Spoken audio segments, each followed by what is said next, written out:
நான் பயத்துல இருந்தேன். என்ன இல்லைன்னா ஒருவேளை எங்க அம்மாவே இருக்கலாம்.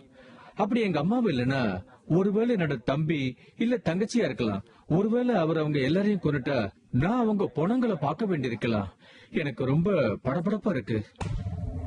ஒவ்வொரு மாலை நேரமும் காசி விஸ்வகர்மாவிற்கு ஒரு கெட்ட சுப்பனமாகவே இருக்கும். அது ஏனென்றால் அவனுடைய தந்தை குடித்துவிட்டு வீட்டிற்கு வந்து அவனையும் அவன் அம்மாவையும் அடிப்பார். மனசுடைந்து போன விஸ்வா தன்னுடைய கடவுள்களிடம் எல்லாம் தன் குடும்பத்தில் நிம்மதி கொண்டு வந்து சேர்க்கும்படி கோர ஆரம்பித்தான். நான் கும்பிடுற கடவுள் எல்லாருமே எனக்கு அமைதியை கொடுப்பாங்க, எனக்கு முக்தி அளிப்பாங்கன்னு நினைச்சேன். நான் கடவுள் மேல ரொம்ப பக்தியோட இருந்தேன். ஏன்னா நான் எங்க அப்பாவுக்குள்ள ஒரு மாற்றத்தை பார்க்க விரும்பினேன்.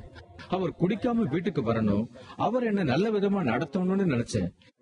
என் மேலையும் எங்க அம்மா மேலையும் அன்பு காட்டணும்னு நினைச்சேன். நான் உண்மையிலேயே அதுக்காக தான் ஏங்கினேன்.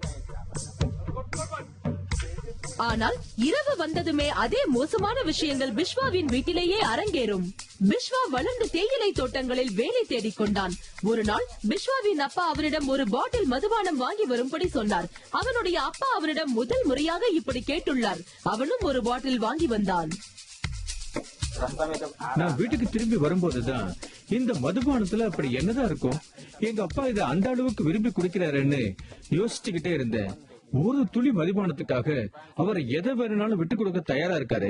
அதனால இதுல அப்படி என்னதான் இருக்குன்னு தெரிஞ்சுக்கிறதுக்காக நானும் ஒரு வாய் குடிச்சு பார்க்கலாம்னு நினைச்சேன். ஒரு சில மிடறுகள் குடித்த பிறகு அவனுடைய அப்பா சந்தேகப்படக்கூடாது என்பதற்காக அந்த பாட்டிலில் தண்ணீரை நிரப்பிவிட்டான். சில நிமிடங்களுக்கு பிறகு அந்த மதுபானம் அதனுடைய பாதிப்பை காட்ட ஆரம்பித்தது. நான் எங்க வீட்டை நோக்கி நடந்து போனப்போ என்னோட கால்லாம் மோசமான நிலையில நகர ஆரம்பிச்சுது. என்னால சரியா நடக்கவே முடியல. என் கையெல்லாம் ரொம்ப துவள ஆரம்பிச்சது. என்னால பாட்டில கூட சரியாவே பிடிக்க முடியல. என்னோட எண்ணங்கள் என்னால சரியா யோசிக்க கூட முடியல. அப்போதிலிருந்து பிஸ்வா தன்னுடைய அப்பாவுக்கு தினமும் மதுபானம் வாங்கி வர தானாகவே முன்வந்தான். மெதுவாக அவன் குடிப்பழக்கத்துக்கு ஆளாகி அவனுடைய அப்பாவை விட அதிகமாக குடிக்க ஆரம்பித்தான். நான் குடிச்சிட்டு தூங்க ஆரம்பிச்சிருவேன். அப்படி தூங்க ஆரம்பிச்சதுக்கு அப்புறம் எனக்கு எதுவுமே தெரியாது. நான் யாரு, நான் எப்படி இருக்கேன், என்னோட கவலைகள் என்ன. ஆனா மறுநாள் காலையில நான் எந்திரிச்சதுக்கு அப்புறம் நான் அதே பிரச்சனைகளை சந்திக்க வேண்டியிருக்கும். பிஸ்வா அவனுடைய வாழ்க்கை எவ்வாறு மாறிவிட்டது என்று நினைத்து மிகவும் அருவருப்பு கொண்டான். அவனுடைய இதயம் ஆழ்ந்த குழப்பத்தில் இருந்தது. அமைதிக்காக மிகவும் ஏங்கியது. ஒரு நாள் அவன் சக தொழிலாளியான சைமனின் ஒரு பாட்டு அவனுடைய கவனத்தை கவர்ந்தது. அவன் அந்த பாட்டை நேபாளில பாடுவான். 2 நண்பர்கள் இருந்தாங்க. அவங்க வயல்ல வேலை பார்த்துக்கிட்டு இருந்தாங்க.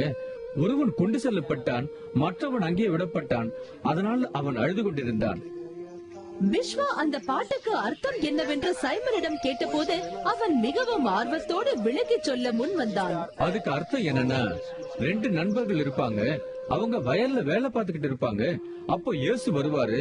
அந்த நண்பர்கள்ல ஒருத்தனை இயேசு கூட்டுக்கிட்டு போயிடுவாரு. இன்னொருத்த அங்கேயே விடப்படுவான். அப்படியே அங்கேயே விடப்பட்ட அவன் அழுதுகிட்டே இருப்பான். ஏன்னா அவன் நரகத்துக்கு தான் போவான்னு அவனுக்கு தெரிஞ்சு போச்சு. சைமன் சொன்னா, நம்ம 2 பேர்ல இது மாதிரி எதுவும் நடக்க கூடாது. ஒருத்தர் இயேசுவால கொண்டு செல்லப்பட்டு இன்னொருத்தர் இங்கேயே விடுபட்டு இருக்க கூடாது. அவன் நானும் இயேசுவை ஏத்துக்கணும்னு விரும்பினான். அப்பதான் நாங்க 2 பேருமே சொர்க்கத்துக்கு கூட்டிட்டு போகப்படுவோம்னு சொன்னான். பிஸ்வாவுக்கு உறுதியாக தெரிந்தது தான் அந்த பின்னால் விட்டு செல்லப்படும் ஒருத்தனாய் இருக்க விரும்பவில்லை என்று. அதனால் அவன் மறுநாள் இயேசுவை பற்றி மேலும் தெரிந்து கொள்ள சைமனை சந்தித்தான். சுவிசேஷத்தில் யோவான் நற்செய்திகளில் 3ஆம் அதிகாரத்தில் 16ஆம் வாசகத்தை சைமன் படித்தான். அதில் என்னவென்றால், தேவன் தம்முடைய ஒரே பேரான குமாரனாகிய இயேசு கிறிஸ்துவை விசுவசிக்கிறவன் எவனோ அவன் கெட்டு போகாமல் நித்திய ஜீவனை அடையும்படிக்கு அவரை தந்தருளி இவ்வளவாய் உலகத்தை அன்பு கூறினார். இந்த வாசகம் பிஸ்வா மீது பெரும் தாக்கத்தை ஏற்படுத்தியது. அவன் அந்த வாசகத்தை படிச்சு எனக்கு விளக்க சொன்னப்போ நான் ரொம்ப நல்லா உணர்ந்தேன். அதுக்கப்புறம் அவன் மரணத்துக்கு அப்புறமும் இன்னொரு வாழ்க்கை இருக்கிறதா என்கிட்ட சொன்னான். அது ஆன்மாவோட வாழ்க்கை. அது சாக கூடாது. இயேசு கிட்ட பத்திரமா இருக்கணும். அதுதான் நிலையான வாழ்க்கைன்னு அவன் சொன்னான். அவன் சொன்னா, யாரால எனக்கு நிலையான வாழ்க்கை கொடுக்க முடியுமோ அவங்களால எனக்கு அமைதியை கொடுக்க முடியும். அப்போல இருந்து நான் உண்மையான அமைதியை கொடுப்பவரானே இயேசுவை பின்பற்ற முடிவு பண்ணிட்டேன்.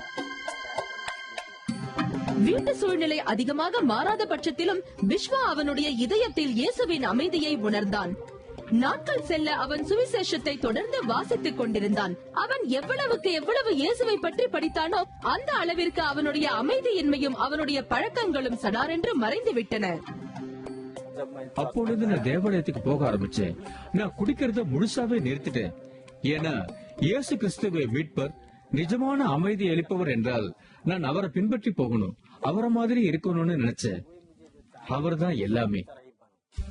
அவனுடைய வாழ்க்கையில் இயேசு இருந்ததால் அவன் முழுவதுமாக மாறிவிட்டான். காசி விஸ்வகர்மா தன்னுடைய வாழ்க்கையை விசுவாசத்தின் அடுத்த கட்டத்திற்கு கொண்டு சென்றான். ஜூன் 17ஆம் தேதி 1990 இயேசுவின் கட்டளையை பின்பற்றி ஞான ஸ்நானம் பெற்றுக் கொண்டான். நாங்க ஞானஸ்நானம் பெற்றுக் கொண்டதுக்கு அப்புறம் நாங்க உண்மையிலேயே இயேசு கிறிஸ்துவோட பிள்ளைகள் ஆகிடுறோம். அதோட நாங்க இயேசு கிறிஸ்துவை பின்பற்றதுனால எங்க வாழ்க்கையில பாப விமோசனமும் நிம்மதியும் கிடைக்கும்.